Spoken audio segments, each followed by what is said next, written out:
All right, well, let's get started here. So my name is Ryan Niemeyer. It's my pleasure to be here today to talk to you guys about Knockout.js. And so I have this picture of this van on here, and I showed this to some coworkers of mine that were maybe 5 years younger than me or so. I'm 36, and they just thought it was a black van. They didn't really know what it was. I assume that most of you know what this van is from, right? 18. The 18. That's right. So I thought the A-Team would be a good theme for this presentation because they were creative problem solvers. They used all their different skills to solve the various challenges that presented them, and so I thought it would be a good theme for the presentation. So what is Knockout? Well, I understand that there's been some Knockout presentations before at the Code Camp, so I'm hoping that most people are somewhat familiar with it. It's a JavaScript library that does have an MIT license, a very liberal open source license. It is an open source project, accepts contributions from the community. It's a very active community. We have Google Groups. It's pretty active. There's a lot of questions on Stack Overflow, a lot of questions and answers, a lot of people participating. It's hosted on GitHub. That's where you can see the issues and commits that are going on. And Knockout's really all about data binding on the client side and using the MVVM pattern. So what is this MVVM pattern all about? Well, M is for the model, and that's your data. And as far as Knockout's concerned, it doesn't matter what your back end is. It could be .NET, it could be Node, it could be Ruby, it could be whatever you want. You're just retrieving that model maybe through AJAX requests, maybe you're serializing it right to the page, or maybe you're even using static data. V in MVVM is the view, and that's, as you can expect, that's the markup that's representing your user interface. And it works closely with what's called the view model, and that's the VM. And the way I would describe the view model is it's a code representation of your UI. So it's, yes, it includes some of your data, but probably that data may be filtered or sorted or manipulated and put in a way that really makes sense to create a UI from. So it's like you had your UI, but you took away the actual user interface and you just had all the concepts and all the things that you want to represent about your UI. Just as a sample, let's say I was creating a presentation about the A-Team and I wanted to show some bullet points. And now I'm able to separate that into two sort of phases. It's my data, and then it's how it looks on the user interface side. So one choice that we can make is we could just have two arrays, one with my available points and one with my active points.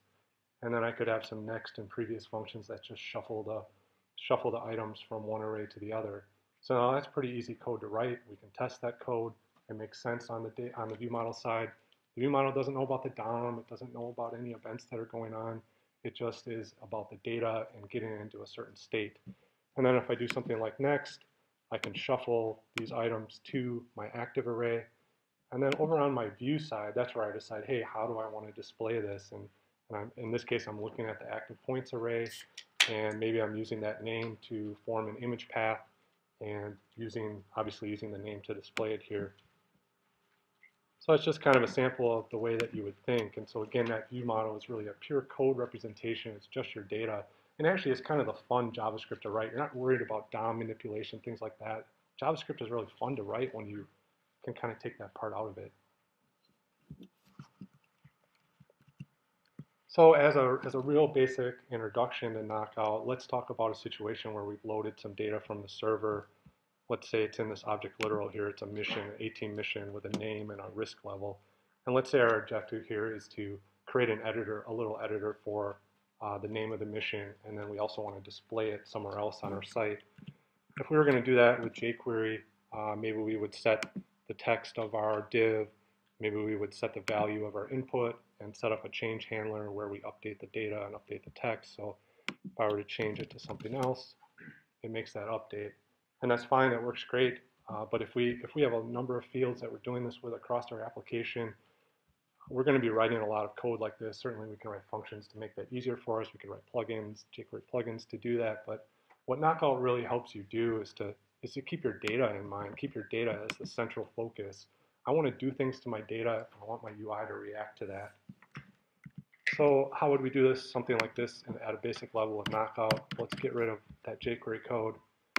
And I can even get rid of the IDs if I want, unless I want to do some styling based on it. Knockout, when you're doing declarative bindings that I'm going to show you here, you don't necessarily need to put IDs or even classes unless you want to use it for styling. So what I can do is I can add a data-bind attribute, and data-anything attributes are valid in HTML5, and so data-bind is really what makes Knockout go. And I can do a text binding against that name property of my mission, and then I can use the value binding to bind my input against that name. And then in Knockout, to get things going, you have to do ko apply. Sorry, this podium's a little low for me. Bindings, and I'm going to tell it what data I'm dealing with. And so now you can see that it's starting to populate. But if I make this change here, that div's not updating. And I'll show you how we can make that happen. But I wanted to mention that Knockout can work fine with this type of data, even without adding more to it. In fact, if we were to just add a little button here, if we were to add a button and an alert on our data, we can see that actually Knockout is updating our underlying data. So you can use it like that, and especially if you're just going to ship it back to the server and you don't need the rest of your UI to react to that name changing, then you're good to go from there. But one of the major concepts in Knockout is observables, and so I'm going to get rid of that button because we don't need it anymore. So what I can do is actually wrap my properties in this ko.observable and put the value in there. And so what an observable is it returns a function, and that function caches that value internally. And so some other frameworks, it's a little different than other frameworks because a lot of times you'd see a getter or a setter where you pass a string in for the name. But in this case, what we do in Knockout is use a ko.observable, and it does act as a getter and a setter. So if I were to call mission.name with no arguments, that would give me the value back. And if I were to call it with a single argument, I can actually set the value of it. So now we can see it started out as free the village. And now that it's observable, what does that mean? Well, it means that other things can react to it changing.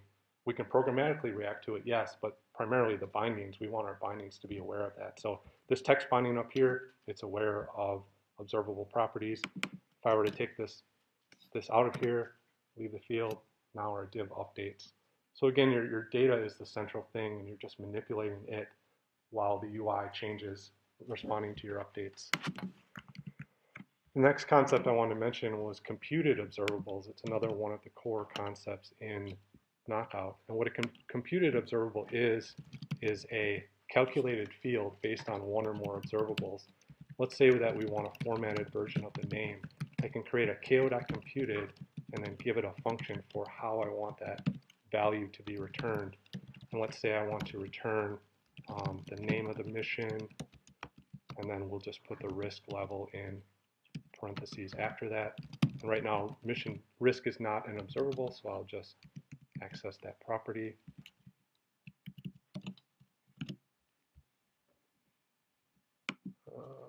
Plus, okay. And now what I can do is I can bind against this formatted computed observable, and now we can see free the village high. And if I make updates, we can see that it's being updated live. So how do these computed observables work? They're kind of neat because we don't just run this logic every time someone says, hey, give me mission.formatted. We don't just run that logic over and over again. That logic actually only runs when dependencies change. So it'll run initially, it'll get us our value, and it'll cache it, and then it won't run again until one of the dependencies change. And so how do we know what those dependencies are? We don't have to provide an array of dependencies or things like that. Knockout actually just tracks any observables that you access their value, those become dependencies. And those dependencies are dynamic, so every time it's run, the dependencies are reevaluated. That means over time your dependencies can change, and generally that works out pretty well. So that's one of the other core concepts. And now what I want to jump into is more advanced tips, tricks, and techniques that you can use with Knockout. But if you are interested in more basic material about Knockout, the best place to start is knockoutjs.com. And from there, we have a great set of tutorials at learn.knockoutjs.com. It's all client-side. It'll walk you through several scenarios, starting with the very basic, something similar to what I just did. And then it'll move all the way through some other more complex examples. And then my blog is knockmeout.net, and it's focused specifically on Knockout. So if you haven't used Knockout before, haven't done much with it, I hope that you can at least see the problems that we're trying to solve with some of the more advanced things that we get into here. The first thing I wanted to talk to is getting data in and out. I mean, this is something that everyone needs to do. And I picked Murdoch here. He was the pilot for the A-Team. I mean, they'd break him out of the mental institution. He'd fly planes for them. He'd be a good guy to talk about getting the data in and out. And so here's our example again that we just looked at, but it's fleshed out a little bit further. I just added some choices for the risk. I made risk an observable, and now I can change the risk. It updates live here. You know, I changed this to be a function because risk is now an observable. So this is fine. You can define your data like this, but generally you're going to be getting data from the server. You're not really dealing with static data that you can define in an object literal. And another thing that's kind of strange here is, like, why did I define this mission.formatted down here? Why didn't I just put it right here? Wouldn't that make more sense? It would keep it tidy. Well, as I said before, the computed observables have their values cached immediately. So this code runs right when I'm creating it. And if I do that from within an object literal, that object literal doesn't actually exist yet. So I can't access mission.name or risk because it just won't be there until I finish this block.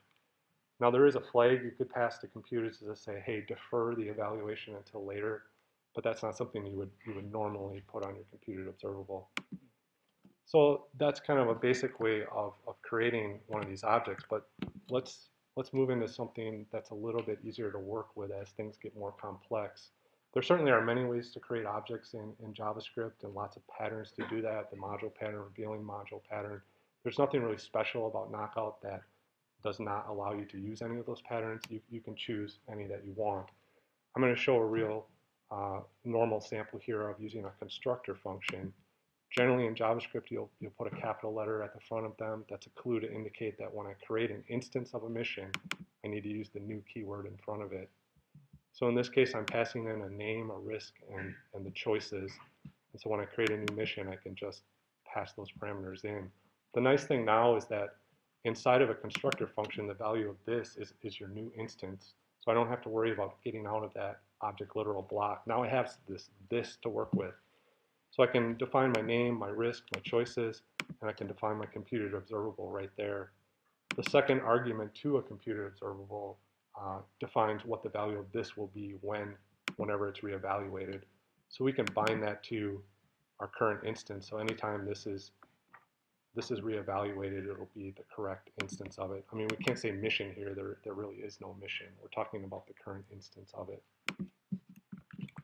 So a lot of people ask when you're using this style, how can I get the prototype involved? I want to put my things on the prototype. That's the right thing to do. Well, with observables, it's a little bit hard to do that because they are functions that do cache that value. We can't share that function across our instances of missions. But anytime that we do something like create a function here, we could instead put that on our prototype. I'll just pull this in to show you an example of it. So what we could do, instead of defining it in line there, we could say this.getFormatted, and then I could extend my prototype by creating that function down there. So why would I do that? Well, now all instances of missions will share that function, that getFormatted. There's nothing cached in here. There's nothing specific about it. It's a function, and we can share that across all of our instances. In this case, I'm just using a Knockout utility, ko.utils.extend. You give it an object. You give it two objects, a source and a target. Actually, a target and then the data you want to add to it. So in this case, we're taking the existing prototype object, and we're just going to add anything that's in here. So that's a way that you can get your prototype involved, and we'll start adding more things to that here as well. So one thing that I like to do is, rather than passing in these parameters, I mean, this is a pretty simple object. Your objects are likely going to be way more complex than this. In most cases, you'll be passing in something more like an object that contains all those properties, and that's probably what you're getting back from your server. So I prefer to pass in a single argument, like a data argument. And here I'm just making sure that it's not null, and then I'll populate my observables with that data. And now when I create a new mission, I'm actually passing an object in. So that's a lot closer to what you'd get back from your server. You're not going to get, you can just send what you got from the server right through that constructor. Now, these choices are kind of interesting though. I mean, that's kind of static data, low, medium, and high. We're not going to really store that data with every instance of a mission. That's really some kind of more static data. So maybe I have some configuration object I'm loading it from. I could even put that on a mission prototype if I want that static data to live on the client side, but maybe in this case we're actually loading it from the server. So let's just pull those in from somewhere else. And now one thing that I also like to do is if you're using this data parameter, I like to separate out populating your observables from just defining your object. And so what I like to do is add a new function here like initialize. You could call it update or refresh or hydrate, something like that. But it's going to be a function that populates all my observables. So I can say this.name, data.name, this.risk, data.risk. And then I'll get rid of these here. So now it's easy for me to separate, creating an empty mission with populating it with data. So I'll add this initialize function here. It can be shared between all my instances of missions. And whenever I want to create one, all I have to do is say this.initialize with the data that was passed in. And I put I would generally put this at the end of the constructor, but in this case, I put the computed observable after it. That was just to make sure that it doesn't have to recompute itself twice. It'll compute itself right away with these empty values, and then I'll populate them and would have to do it again. So I just did it that way. And now there's some really nice things you can do since we have that separation of creating the object and putting the data into it. What we could do now is, let's say that while we're doing this construction, we keep track of that original data. Let's just say clean data equals data. Now I could write something like a revert function, and I could say this.initialize with this.clean data. And then what I could do here is, let's say I add a little button, data-bind it. I'm going to use the click binding, which binds it against the click event. And I can say revert, and maybe I'll just call it cancel from the user side. Now let's say I have an editor and a user is making some changes to it, and they decide they don't want to keep those changes. I can hit cancel and get right back to the beginning. So since we kept hold of the original data, and I have this nice function here that can populate all my observables anytime I want, now I can just cancel out of it. If we were to write an accept function, what we'd probably do is simply mark our clean data with the current version of the data, and then maybe do an AJAX request to tell the server about it. So it's an optimistic way to do an editor, because if your situation is that generally you expect the users to accept their changes, then there's no reason to really put more work into managing temporary values and stuffing them into the final ones.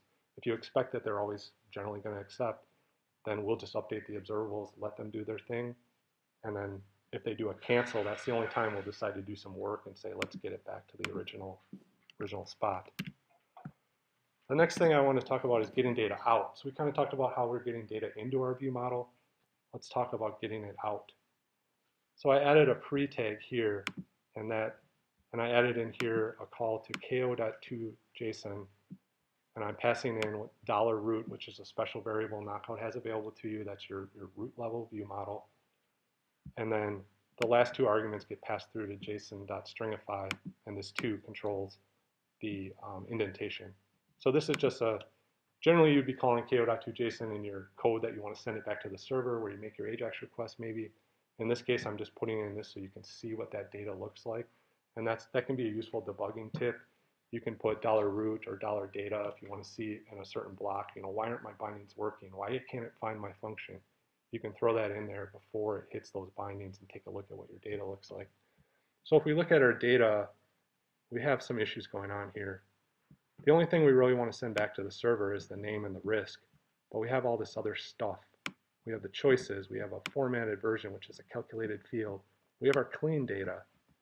We probably don't want to send this all back to the server. We really just want to send an efficient payload back. We just want to send the name and the risk back. Maybe our server would crash if we send it too much. Maybe it would ignore it, but at the very least, we'd like to have a really small payload, as small as possible. So I said that ko.toJSON does use JSON.stringify, and the second argument is called the replacer argument. And here I can do this two ways. I can provide either a function or I can provide a whitelist of properties. And so if I give it an array here, name and risk, now that's all we have in our payload. It just use that as a whitelist to say what properties we want to include. So for simple cases, something like that might work well for you, but as you get into nested hierarchies of objects, trying to make sure your names are right for what you want to keep at each level, that could get a little bit challenging because you can only really provide this one whitelist here. So another option is another option is that you can provide a replacer function. So instead of that whitelist array, you can provide a function. And what that function does is it recursively goes through all of your properties and it gives you a key and a value, and you can decide whether you want to keep it or not, depending on what you return. And actually, there's a case where they send an empty key through, and in that case, that's your overall object. So in this case, I've decided that when I see that there's no key, I'm going to delete the things I don't want. And I can delete those because the way that ko.2json works is first it creates a clean copy of your object. So all those observables, those functions we talked about, it unwraps them, gives you back their value, and you end up with a clean object. And that's why I can delete it, because I'm just deleting it from that clean object, not my real view model. So we could just choose to delete the things we don't want. If I were to comment that out, you can see that this clean data comes back here. So that's another choice. Again, it gets challenging if you have these hierarchies of objects, trying to manage, well, what key and what value, what am I dealing with? But it is another option. One that I like to use, one that I prefer a little bit better, and I've used quite a bit, is to override the toJSON function of these types you're creating. So I created these mission objects, and what I can actually do is provide a toJSON function, and JSON.stringify does take that into account, and we'll see, hey, it tells me how it wants to be outputted, so I'll use that. And so in this case, I can do that similar thing. The value of this will be my object, which will be that clean object, and I can go ahead and delete the things I don't want again. And so the reason I prefer this is because you can do it at that level of each type. If you do have those nested hierarchies and you define constructors at each level, you can define at each level how you want it to get spit out into JSON. So that's useful because that code can stay with that object and you're not managing these naming conflicts, names across your whole hierarchy. Sometimes I like to just use JSON.stringify directly as well. And you can do that in the same way, but the this in here will be your actual view model, so your thing that has observables and computeds on it. And sometimes it's nice to use that because you can check and say, hey, if it's a computed observable, I don't want it. So sometimes I'll actually use that instead of doing ko.2json. And in one of the projects I'm working on currently, I have a mapping system where I take the names of stuff I'm getting from the server, put it into names that I like on the client side. I mean, if you can't necessarily control your API and how things are getting returned, you can do something about it. You can put it into a structure that you want to use on the client side. You don't have to just live with that structure that you're getting. The final technique that I use a lot as well is to use what I call sub-observables. So observables are functions, as I said. So this.name, when you create it, it'll be a function. And in JavaScript, functions are first-class objects. You can actually attach properties and methods to them as well. Which can create some pretty interesting things you can do. So for example, we have this.risk is an observable. Since choices is really metadata of that risk, what I could do is I could say this.risk.choices is risk choices. And then in my bindings, I could bind against risk.choices. So first I'm going to get rid of this toJSON because it's already doing the work for us. So when I tag this onto the risk observable, now you see that the choices actually disappeared from over here. And that's because when we go through and create that clean object, we're going to unwrap the risk and we'll get high back. We're not going to check any further from there. There's nowhere to put those choices anymore. They were part of the risk. There's nowhere to even put them. So that's a great thing for metadata that you just want to use on your client side and you don't want to ship it back to the server. Just tag those right off of your actual observables and they'll disappear. We can do the same with that formatted thing. We could say name.formatted. formatted, disappeared. Clean data, I don't know, it doesn't make much sense to say this.name.clean data. Clean data is really about our whole mission. So you could create an observable just to put it off of if you have a bunch of metadata. You could even create an empty function if you wanted and say this.meta.clean data, and then just make sure you use it where you need to. So, I mean, would I do that? I don't know, but if you have a bunch of metadata, you could put it off of something like a function and it will just disappear. So the combination of all those techniques can help you get your data back into a format that your server will expect. And the main point there is just that you want your view model to be robust. You want it to be easy for a view to digest. You don't have to live with what's coming from the server. You don't just have to take that as, this is what my view model is, I'm going to add on to it. You can manipulate it, filter it, sort it. Maybe you have a hierarchical structure and you want to put it into a row and column structure in your UI. You don't really want your view trying to do all these gymnastics to put it into rows and columns. Instead, it's better to get it in a structure that you really like. And so we can take it in one structure, put it out in that structure, and in between, get it into something that we really like. So the next thing I wanted to move into was extending observables. I chose Faceman for this. He was kind of the con artist of the group. He could fool people into thinking he was someone else. And so let's say that when people register on our A-Team website, we have a limit on their username, the length of it. So one way that we could do something like this is, let's say we have an observable for our username. We have an observable to say, hey, is there an error with the username? And then what we can do here is what's called a manual subscription. We know that the bindings can react when an observable changes. We could also subscribe ourselves and say we want to programmatically do something. So I can set that error flag whenever that the username is updated. So when I start typing here, you can see that the subscription will fire. It'll run. It'll set this.hasError to true. And then we have a little section here that's showing that too long. And that's fine. That works pretty well. But if we have a bunch of fields we want to do this with, we're going to repeat this code over and over again or similar code to it. So what we can actually do is extend these observables to have some helpers on them that will help us do this in a cleaner way. So what I want to talk about now is the type structure in Knockout. So we talked about observables, computeds. You can understand that observable arrays are just an observable with array-like features on them. And the way that we create them is that we have a hierarchy of objects that we compose the final objects out of. So we have subscribables that provides all of the pub sub functionality, keeping track of subscriptions, notifying subscribers. Then from there we have observables and computeds that take a little bit different paths. The computeds need to update themselves when something changes. The observables are just that getter setter type thing. Then observable arrays are just an observable but with some extra functions to do pushing and popping and slicing, that type of thing. And so when we create the objects, we actually go through and take all the functions that are on these FN objects of each of these types.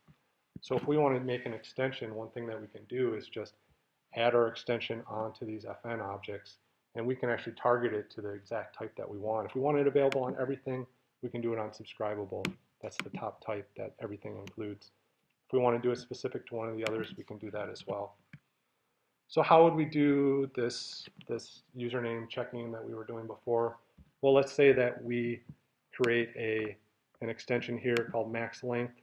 So I got ko.observable.fn.maxLength. And let's say that in here, the value of this will be our whatever we're calling it off of, which will be our observable. Let's just keep track of that. We might need it. Let's create that hasError observable in here. We don't really need to initialize it. And then we could do the subscription that we used before, but I'm going to show you a little bit different technique that will give you some extra flexibility if you need it. I'm just going to call it result.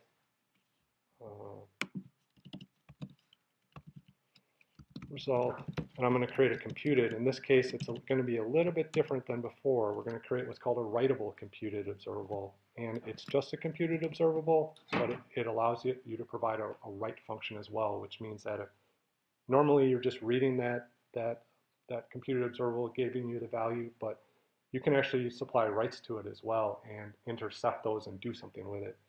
So to do that, we provide a read and a write function. The read function, in this case, we'll just use our original observable. Remember, observables are functions, so there are cases where you can just use that observable directly as a function. I mean, we could have wrote a function that returned the value of original, but in this case, we can actually just use it directly. And then for the write function, we'll provide a little interceptor for when people write to it.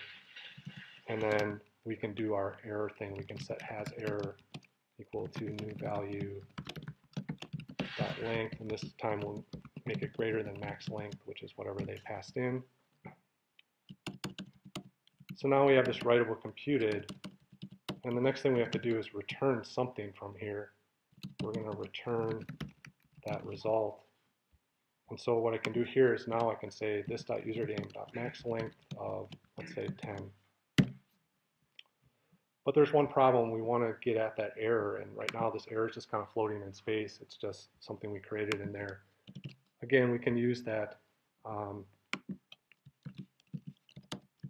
sub-observable concept here and just say result.hasError equals the hasError we created above. And now what I can do is say username.hasError. So when I start typing Julie here, now we can see it says too long. But we should really get rid of this other code because we don't need it anymore. And so that's the point that you can create, you can do this in line here. When you're creating your observables, you can extend them by doing things like this. And that's why we return that result, because you're chaining these things together. Just like in jQuery, you're used to chaining things. This is a case where we're chaining it. And so this.username now, it won't actually be this observable anymore. It'll be that writable computed that we created in the extension. But as far as the person using that or the developer using that, they don't even need to know, because writable computers work just like an observable. So they don't even need to know that it's going through that extra logic. Now, what if we wanted to add something like a validation message? We don't want to hard code that. Well, let's say they passed in a message like way too long. We could just hang that off of that result as well. And so now when they type, we could customize that message if we wanted to. So a couple other places where an extension can be useful, ones that I use quite a bit, like on an observable array, we could do a map. We could do a map extension where you give it your data from the server, which is an array of plain JavaScript objects. And then you can give it that constructor function, like that mission we looked at before. So you get all this data from the server, send it through this, send each one through that constructor function, and you have these rich objects you can deal with. So we'll just create a mapped version of them. ko.utils.arraymap just sends an array through a function and builds a new array with the result. So if I send a plain JavaScript object through here, all of its items will come out as whatever the constructor was. And then I'll just set the observable array's value like this. So now I can reduce some code that I might have had before down to something like this. Say I'm creating my view model with my clients from the server. Now I can just send them through that map extension with our client constructor, which is just this little thing right here. And so we can easily map them from plain JavaScript objects to our rich view model that may have those sub-observables and extensions and things on them as well. Another case where maybe a quick extension would be helpful is dealing with focus. So a common thing that you might do in your applications with Knockout is someone hits an add button and you add a new field that they can edit. But there's kind of a problem here. Every time I hit add, the user would have to go back up to that field and start typing, or they'd have to shift tab, and most users don't even know to shift tab. So what we could do quick, we could create a little extension that adds a focused sub-observable. And so I could say that the username is a focusable field. And then when I add a new client, I could just set that sub-observable to true. And then Knockout has this nice hasFocus binding, and that binding tracks true or false. Does my field have focus? If I set it to true, it'll actually try to give that field focus. So now when I do add client, the focus will go right to that field.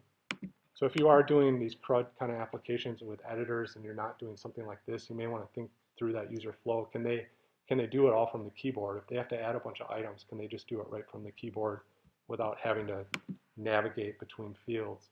And so with the has focus binding, it's very easy to control where the focus goes, and that can add a pretty decent user experience to your application. So that's extending observables. The next thing I want to talk about is my favorite thing, is custom bindings. So we've looked at text and value and some of these other bindings, but custom binding is really where the fun part is. That's really where you can take some of these cool plugins and other things that you're using on your site and integrate them into Knockout in a way that makes sense for Knockout. I picked Hannibal for this. He was kind of the mastermind of the group. He always had creative solutions for how to solve problems. So he was the theme for this part. So how do custom bindings work? Well, we've been using them. I've showed you text and value, all these different bindings. You can create your own. And they all live on the ko.bindinghandlers object. In this case, we would be creating one called myCustomBinding. And each binding can provide optionally an init and an update function. The init function will run only one time when that element is first parsed. And that's a place where you do one-time setup, like either maybe you manipulate the DOM, or maybe you would add event handlers. Event handlers is probably the most common thing you would do in an init function. We don't want to do that more than once. We just want to set up some event handlers. And why would we do handlers? Well, if their user is going to interact with the element that's involved in our binding, we might want to go back and update our data, especially if we're doing some kind of two-way binding. And the update function, you can really think of the update function like a computed observable. Any observables that have their value accessed in there or actually in the binding string itself will cause your update function to run again. And so generally speaking, this will be the case where your data is updated and you want that binding to run to make an update. So you have that text binding, you update your text, the observable, and this is where the binding runs again to make that update to your UI. Just a brief talk about the parameters we're getting to each of these. First, you get your element. That's the thing you put your data bind attribute on. The second is called the value accessor, and that is a function that gives you back whatever the developer put against the binding. And it's a function because we want to give you the right data at the right time, so we kind of need to control when you get that data. So between element and value accessor, those are the main things you're going to look at. That gives you your element and your data, and now you're free to do what you want with it.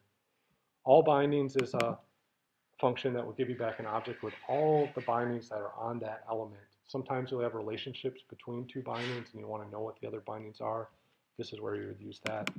Data is actually the data that's bound at that level, so it's not what they passed in, it's what the data context was. It might be your whole view model, it might be an array item if you're doing a for each. And the last is the context, which is a variable that contains those special things like $root, $data, $parent, $parents. It's kind of the binding context and not just the data, it's the scope and things that go with it. So let's take a look at using one of these. Let's say that we're adding supplies to a list for our missions, and we add some rope, we hit add supply, and that's fine. But let's say that we want to do this fast. We want the user just to be able to hit enter, right, and it adds it to the list. Well, how are we going to do that? How can we wire this up so that the enter key will make it do something? If you're going to do this without custom bindings, you might do something like this. So we add Knockout's event binding against the key up event, and we call our add supply function. And then in add supply, we do actually pass the event as the second argument to when we call these handlers. If you wanted to, you could check the key code to say if it's 13. So I could say rope and add it. But now, if I were to hit add supply here, well, that doesn't work any longer. And that's because obviously we're checking event.keycode is 13. That's the enter key. And so putting event logic in there, checking key codes, checking DOM elements, doing things like that, that's kind of a red flag that maybe your view model is becoming tightly coupled with the actual UI that's using it. I mean, we don't really want to restrict this add supply function to people using the enter key. We want to be able to test it, right? We want to be able to maybe use it from other places. Maybe we have a mobile view where the enter key is not part of the workflow that they would be doing. So what we could do instead is use something like a custom binding for, let's call our custom binding enter key. And then we'll just say enter key, add supply up here, and let's build this up.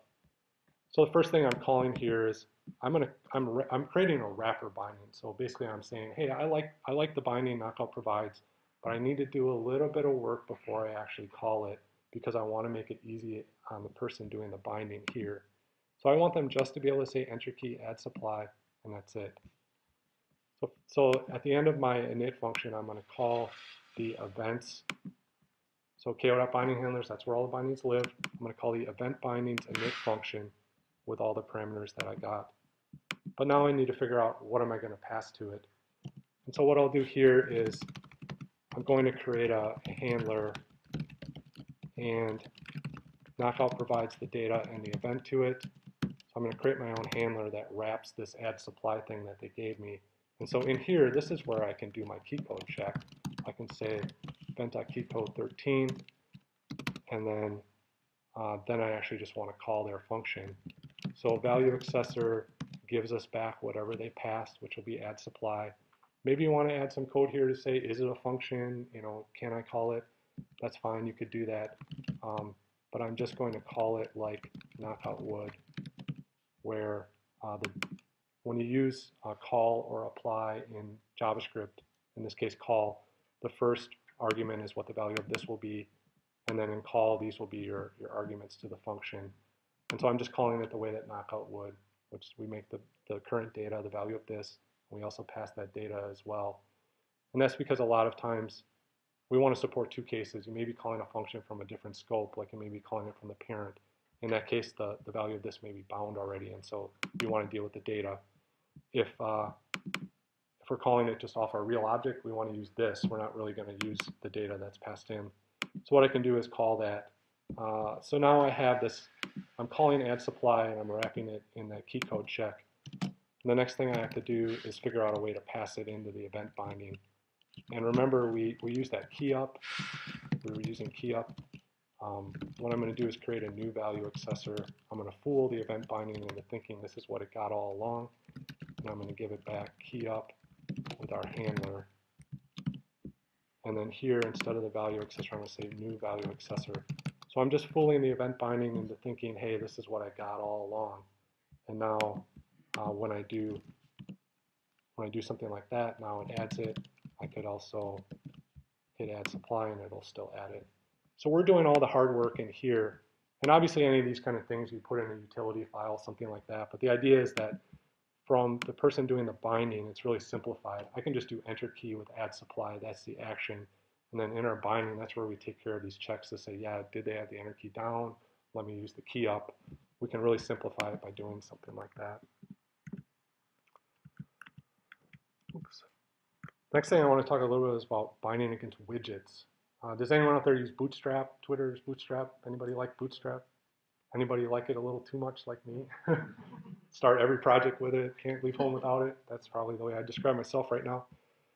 So if you're using Knockout, a way you might start with something like this is, let's say you call apply bindings. Yeah, great, they're doing the binding thing. Then I'm just going to start doing my jQuery stuff. I'm going to wire it up with the tooltip. And so that's great. But if we get into situations where we're doing maybe a editor or something where we're selecting things to edit, and then we're opening up or rendering new content. I mean, when you're doing a Knockout application, typically you're doing things that are rendering new things going on. I'm selecting an item in a collection, and I'm bringing up an editor. When you do that, you're going to have to figure out, how do I keep calling this tooltip again and again? My page is changing, and unless you can find a way to do that in a delegated fashion so this always works, you're going to run into some problems. And so this is a great, if you find yourself writing a bunch of wire up code, this is a great case to say, hey, let me try a custom binding here. Let's do this declaratively. Let's not have these two things where we're dealing with our data, but then also have this whole other layer. So let's start with a tooltip binding. And what we can do here on our binding is just simply, let's get the value. So in here, I'm just going to say tooltip with my help, and I'm going to just get the value out of that help. We have a little helper function called ko.utils.unwrapObservable, and what that does is simply says, if someone gives me an observable, I'm going to unwrap it. If somebody gives me a plain value, I'll just give it back. And so that's a way for us to say generically in our binding handler, I don't know if they're going to give me an observable or just a string. I don't know. So I'm going to just do that so I can get back the final value. And then since we have our element, that's where we can do tooltip, and then we can pass the value in as the title. And so now when I hover over it, we can see our tooltip. And so that's a good start on our tooltip binding. Now you can get rid of that jQuery code. You can just use tooltip against values in your view model pretty easily. But let's say that we want to add some options. I mean, maybe we don't just want it to always look exactly like that. Let's say we want to use some options with it. One thing that I really like to do is, we provided that init function. There's no reason why we can't put other things on the binding handler itself. So what I like to do is put some global options and pick some defaults that maybe are good. And then at runtime, the developer that's using this binding can override them if they want to.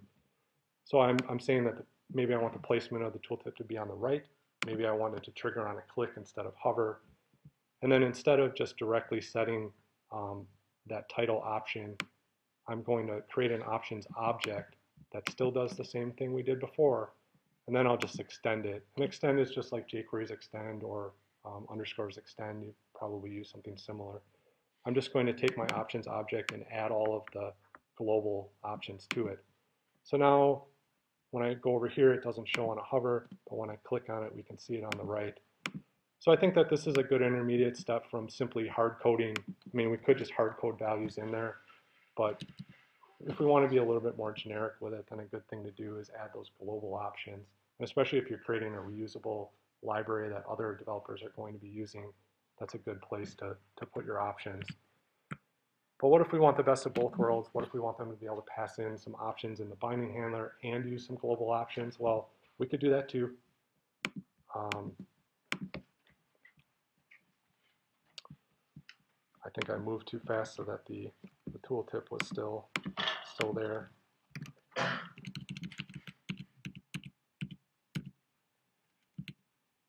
Okay, so what we could do here is we could define an object and let them pass in the options they want in the binding handler. So now maybe they pass the title as their help, and then maybe they say they want it to trigger on hover.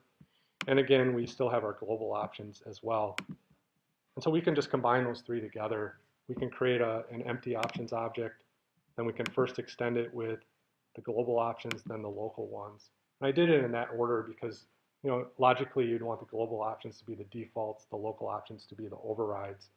So I can say I want it to hover, but what I should see now is that when I hover over it, it should be on the right, but I should be overriding that. So that's a good way that you can let people both override it per binding, but then also have some global options that they can use as well. And one thing I like to mention as well is that often forgotten in custom bindings is cleaning up after yourself. So what you can do, Knockout does have a lengthy function here, ko.utils.dom_node_disposal.add_dispose callback, and that's a place where you can run some cleanup code. And so when does Knockout run that code? Well, anytime that it removes an element from the page, when Knockout does that, like in a templating scenario or a control flow scenario, when I select a new thing to pop into the editor, Knockout will remove those old elements, and that's a case where we could run some code like destroying our tooltip if there's some cleanup that's necessary. The next custom binding I want to talk about is just a little editor. Before we get into the binding, I mean, a common way that we might do an editor is, let's say that we have an array of missions, and then we have an observable for which one the user has selected to edit. Then in our UI, we could for each through those missions because I want to display each one, and then we could show the name of it, and then when I click on it, it'll populate that observable. So I did a little shortcut here. You could have wrote a function called like select mission and then populate selected with the mission that got passed to it. But again, observables are functions, so sometimes we can even take a shortcut and use that directly as our handler because we're going to pass that data as the first argument anyways, and passing an argument to an observable is how you set it. So like I said, I could write a function if we had some more logic to go with it, but in this case, I'll just use that shortcut. And then I'm using the with binding, and the with binding says if it's populated, I'm going to use that as the context for my children. If it's not populated, I just won't render it. So we're just going to show the name. So if I click on any of these, we can create a little editor with our name, and if I edit it, then it'll keep it updated as well. But let's say that we want to create a little fancier editor. We like Bootstrap. We don't have space on our page to put an editor. Let's say we want to use Bootstrap's modal functionality. And don't worry too much about the markup here. This is pretty much just what you would get if you go to Bootstrap's help and grab their default for what a modal would look like. But I still have my value binding in here against our name. And then where we were using the with binding before, in this case now I'm using a modal binding against that selected. And that's the custom binding that I'm going to write here. So I'm going to close this top box because it's not that important what's in here and show you the code.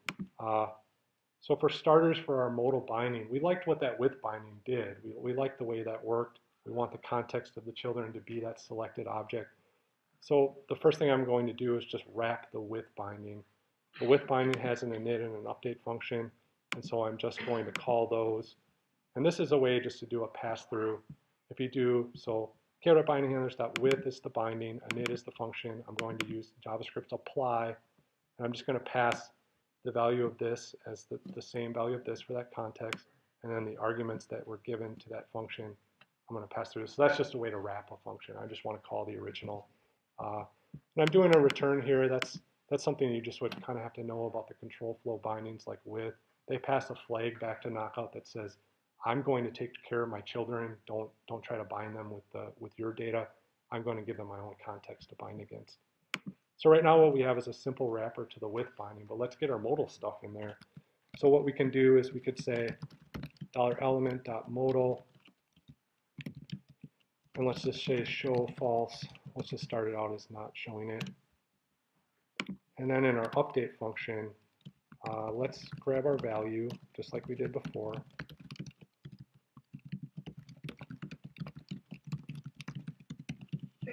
Like I said, the update function will run anytime our observables that we access are changed. And so by unwrapping it with this, that'll cause a dependency. And so we can expect this to be called anytime that selected is changed in this case. And what I can do is the modal has an API where I can call show or hide on it. And so I'll say if there is a value, I'll call show, otherwise I'll call hide.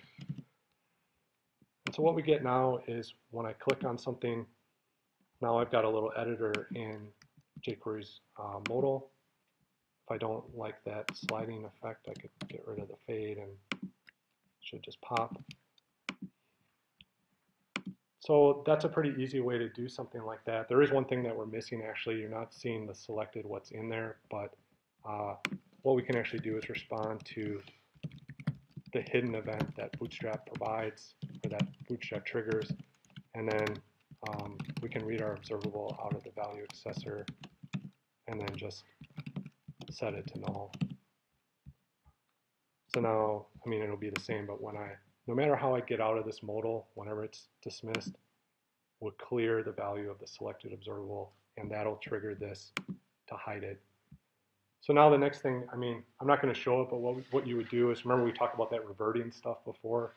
You could create accept and cancel buttons, and all you have to do is set the selected to null, and the modal will go away.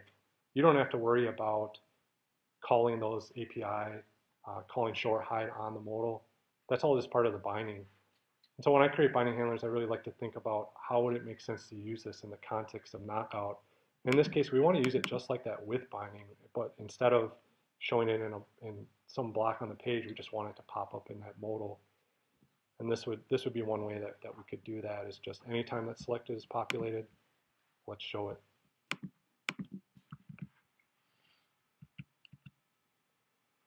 So that was custom bindings. The next thing that I wanted to talk about was some performance tips. There's a lot of magic going on with Knockout. Dependencies are getting updated, things are changing on your screen, and you're adding more and more functionality to it, and pretty soon you don't really know what's going on. I mean, things are changing and you're not sure how all those dependencies are flowing through your application. So performance is something that you would probably want to look at. So we have BA here. He was their expert mechanic, so he could fix some performance problems. He was also their kind of strong man, so he'd be a good guy to whip things into shape. So let's say that we're working with some arrays of tasks that we need to do.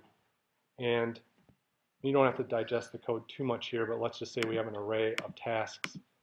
And then we have a computed observable to represent just the high priority task. That might be something you want to do. You want to show just the high priority task somewhere. And as I said before, computed observables update anytime that their dependencies change. And we are reading the tasks observable array in our high priority tasks. So anytime the tasks change, we're going to update our computed to make sure we have all the right high priority tasks in there. Let's say we're getting a bunch of tasks from the server, and we just start pushing them onto, I'm just simulating it here, I'm just adding 10. So when I click this, it's adding a bunch of items to my tasks observable array, and since they're all high priority, they show up as part of the high priority tasks we're looking at. But if we add a little bit of sort of instrumentation here, let's say we keep track of a count, and let's say we keep track of how many times that high priority task is getting reevaluated. Because we are looping through all the tasks to say, give me just the high priority ones. And so we want to be careful that we're not calling this too many times. So if I add those 10 tasks and I look, we can see that high priority task was evaluated 11 times. Just by adding those 10 things, it kept doing it over and over again, which caused extra looping. It caused our UI to have to check again and again, do I need to add something new? Do I need to take something away? So that's something that we want to be careful with. We want to know where our dependencies are and make sure we're not triggering things too often. Luckily, it's pretty easy to improve this. One thing that we can do here is, instead of pushing right to our observable array, we can actually get back the underlying array. We can just say, give me that underlying array, and then I'll just push onto that instead. And so if I hit this, well, you don't see anything. It actually did push, but nobody knew about it. The bindings weren't aware of that. So what we can do is actually say, hey, the task, we can signal that something changed manually by saying value has mutated. So now when we hit add tasks, this task value has mutated.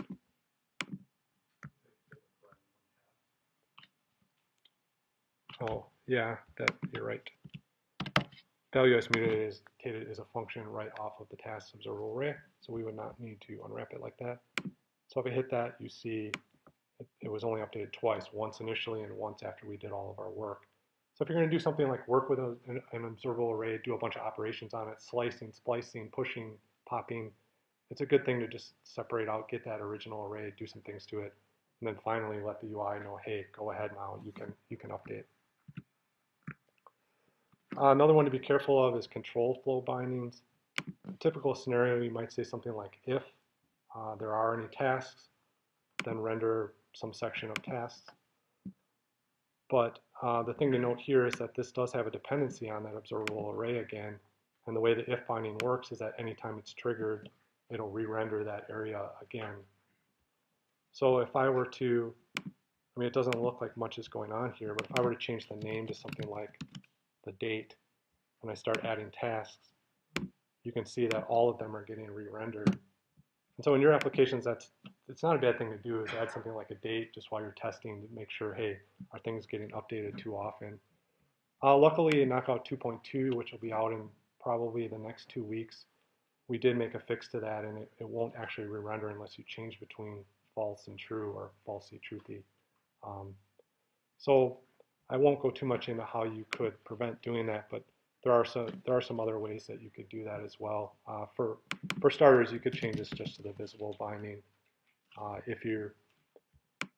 if binding, if you use that, it won't try to bind any of the children. So sometimes that's why you would use an if binding. Maybe you have an object in your observable and you couldn't bind against it if that thing was null. But in this case, we could just use the visible binding instead. And now, as you can see, everything's not getting re-rendered. It's just re-rendering the thing we added. So that's something you could do as well. Event handlers. Obviously, we have event handlers. We want to do clicks. We want to do mouse over. We want to do double clicks, things like that.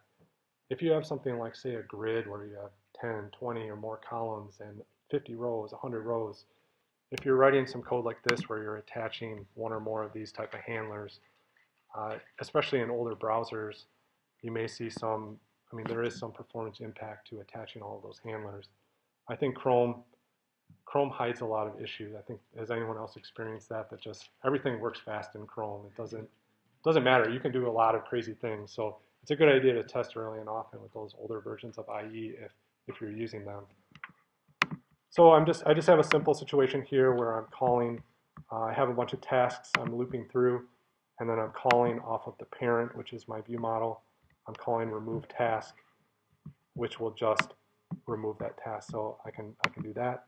And that's fine, but like I said, if we're in something like a grid scenario, there actually is an alternative that we could use to do these handlers. So let's say I just get rid of this click binding here,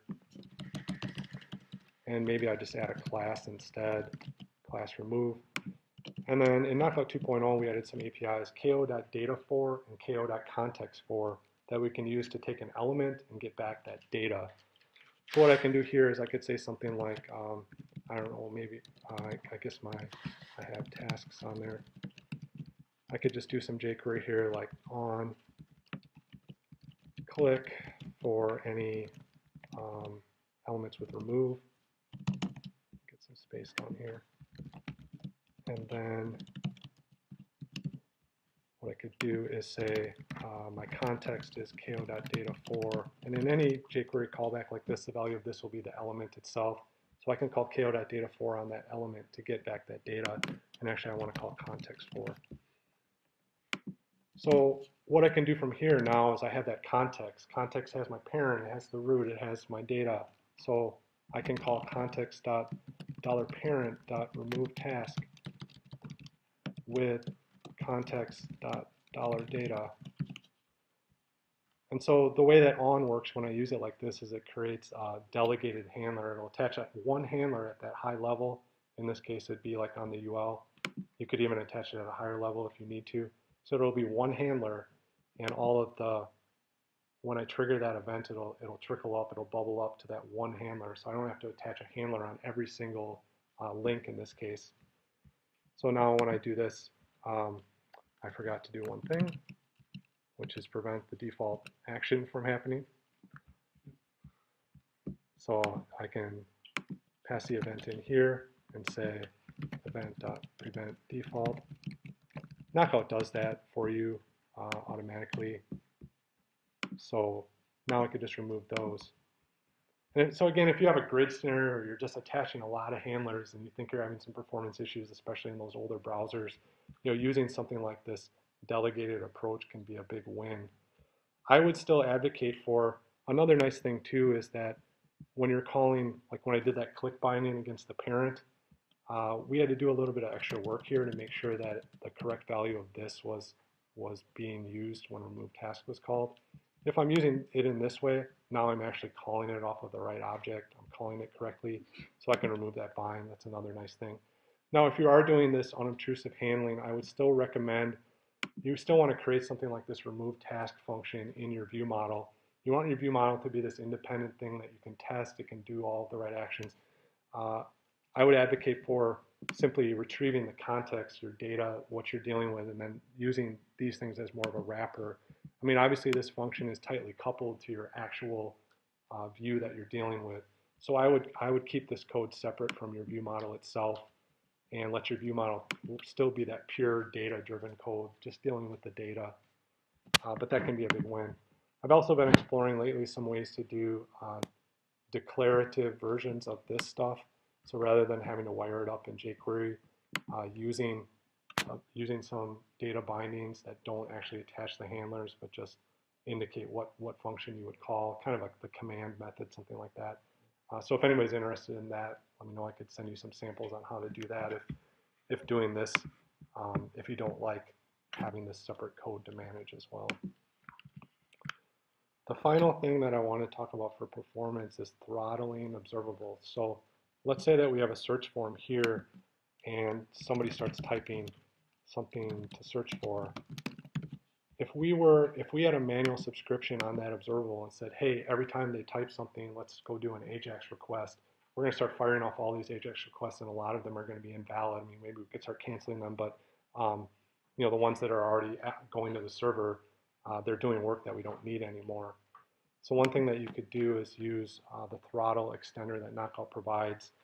And I talked about extending observables before, and I said using that FN object is the way to go. There's actually another way to extend observables that was added a little bit before you could do it off the FN object, and that's calling the extend method. I prefer the other way, and I think you can write cleaner code using it the way I showed, and you can target specific types like an observable versus a computed. But what I can do here is use the throttle extender, and I can provide a time, like 250 milliseconds in this case. And now what this will do is it'll prevent that write from happening until there's no activity, no updates coming in for that time period. So if the user types really fast, it won't actually fire off an AJAX request until they take a breath. So you won't send any sort of needless requests of things that they're not actually trying to search for. So if I start typing here really fast, I don't get anything. If I type, at a reasonable pace, you can see that it's updating as it goes. So you can use that against an observable or a writable computed. Again, it will prevent that write from happening until that time elapses, or so that there's no activity during that time. And generally, if you wrote that yourself, you'd have to do some set timeout, clear timeout magic where you're keeping track of that timer, and then you're clearing it every time they do make an update. And so Knockout takes care of that for you. This throttle extender can be a good way to do that. There's one other case where this comes in handy, this throttling does. Let's say that we have a computed observable that represents the dimensions of some object that we're binding against. And then we're using the style binding just against the shape in this case. If I had a function like grow, and I updated the height and the width of this object, this computed observable, each time that I call this, as we showed before, each time it's a dependency of our computed, it's going to run that logic again and again. And I mean, in this case, it'll run it once and then twice, and each time your UI will have to update and react to it.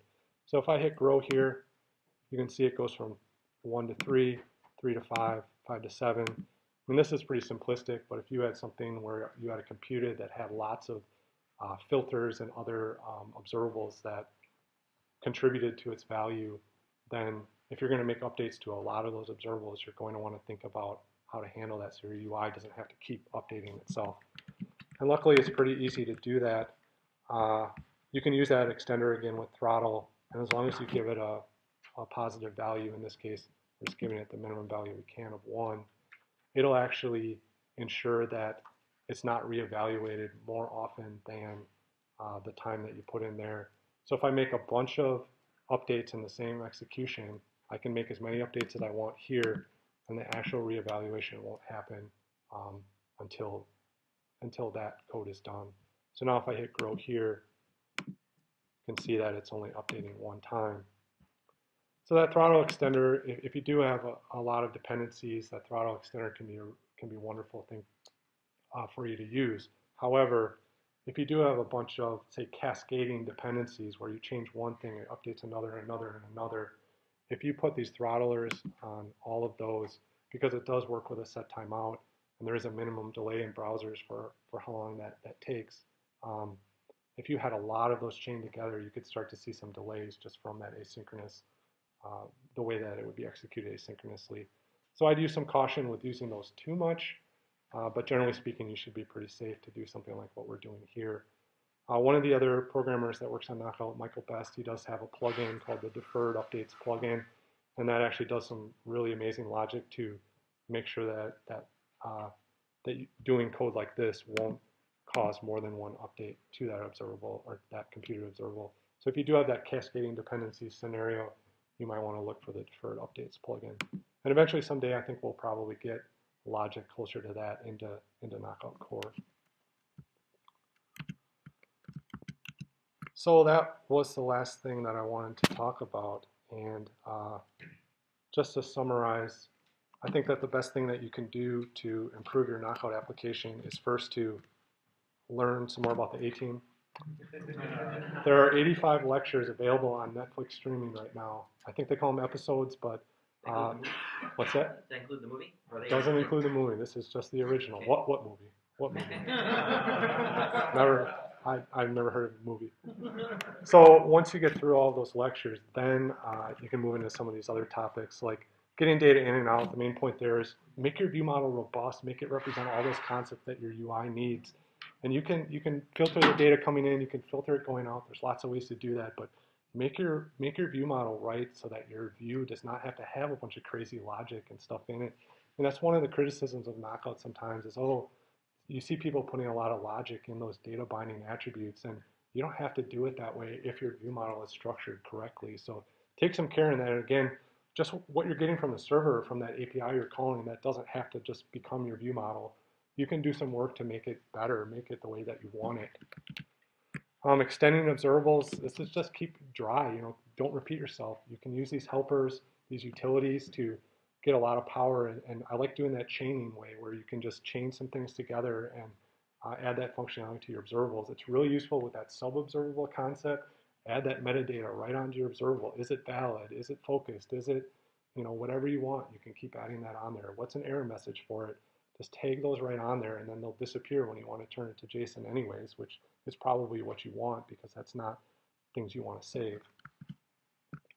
Custom bindings are my favorite thing. They're really powerful. I think, again, if you're using Knockout and you find yourself writing a lot of that jQuery wire-up code against plugins or things like that, think about custom bindings. Give it a shot. They're, in my opinion, everyone should think of them just like observables and computers. They should be one of the tools in your tool belt that you use with Knockout. You should understand where you could get some power in using them. They don't all have to be generic. They don't all have to be these generic things that the world could use. Just in your application, you can use a custom binding to simplify things. Maybe you commonly are repeating a number of bindings on an element. You just, all the time you're doing this. You're using CSS and click and value all on in the same way. Well, maybe you could write a custom binding just to apply all those for you. Think about ways that it could simplify your markup. Again, that's one of the criticisms. People see crazy markup and say, oh, that's not for me. Well, it doesn't have to be that way, and custom bindings are a good way to make that happen. Finally, performance, just be aware of your dependency. A good thing to do is maybe that date trick. You can do something like that. You can use a count. You can put counts in there and keep track of that. Even just console logging, keep track of how often your things are being reevaluated. You might be surprised. Your application, like I said before, maybe you tested a lot in Chrome. It may be performing great, but if you really look, you didn't even know that computer observable was just reevaluated 100 times, and it looped through an array that was 100 items, and it didn't matter because it was so fast. But in older browsers, you get back to IE8 and even before. Knockout does support all the way back to IE6, but if you're doing things like that, there's no hope. It's just not going to perform if you're doing extra work.